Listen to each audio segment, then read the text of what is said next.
pembentukan bayangan pada cermin cekung saat benda di titik F. Yang pertama, siapkan kertas di atas meja. Selanjutnya, gambarlah sumbu utama, titik O, titik F, titik C, dan cermin cekung. Buatlah benda di titik F dengan tinggi tertentu. Selanjutnya, buatlah sinar istimewa pertama. Sinar datang sejajar sumbu utama, kemudian dipantulkan melalui titik fokus atau F. Gambarlah perpanjangan dari sinar pantul tersebut. Selanjutnya, gambarlah sinar istimewa kedua. Sinar datang melalui titik C, kemudian dipantulkan melalui titik C kembali.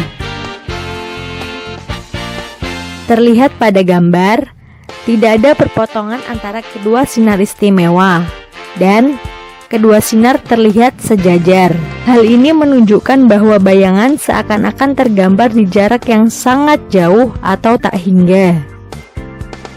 Jadi, dari kegiatan yang telah dilakukan, dapat diketahui saat benda di titik F cermin cekung, bayangan terbentuk di jarak tak hingga.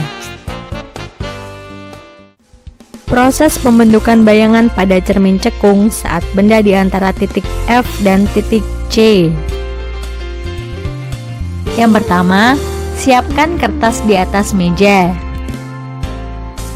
Selanjutnya, gambarlah sumbu utama, titik O, titik F, titik C, dan cermin cekung. Buatlah benda di antara titik F dan titik C. Selanjutnya, buatlah sinar istimewa pertama.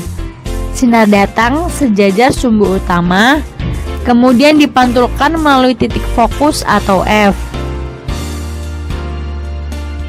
Selanjutnya, gambarlah sinar istimewa kedua.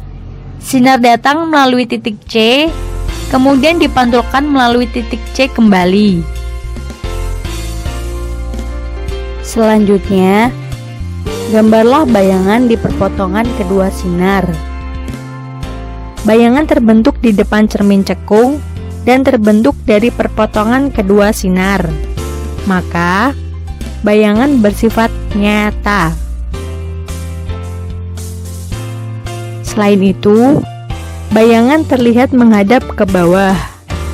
Maka, bayangan bersifat terbalik. Setelah itu, ukurlah tinggi benda atau H. Tinggi benda terukur 3 cm.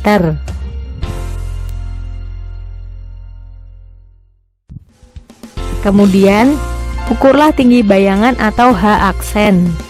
Tinggi bayangan terukur 7,5 cm. Dari pengukuran ini, menunjukkan bahwa tinggi bayangan lebih besar dari tinggi benda. Hal ini berarti bayangan bersifat diperbesar. Ukurlah jarak benda atau S. Jarak benda terukur 7 cm.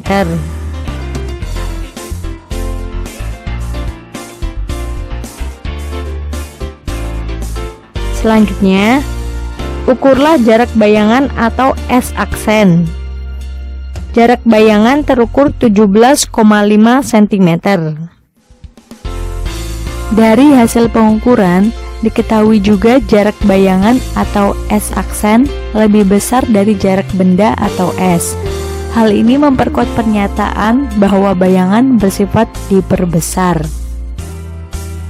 Jadi, dari kegiatan yang telah dilakukan, dapat diketahui sifat bayangan yang terbentuk saat benda di antara titik F dan titik C adalah nyata, terbalik, dan diperbesar. Proses pembentukan bayangan pada cermin cekung saat benda di titik C.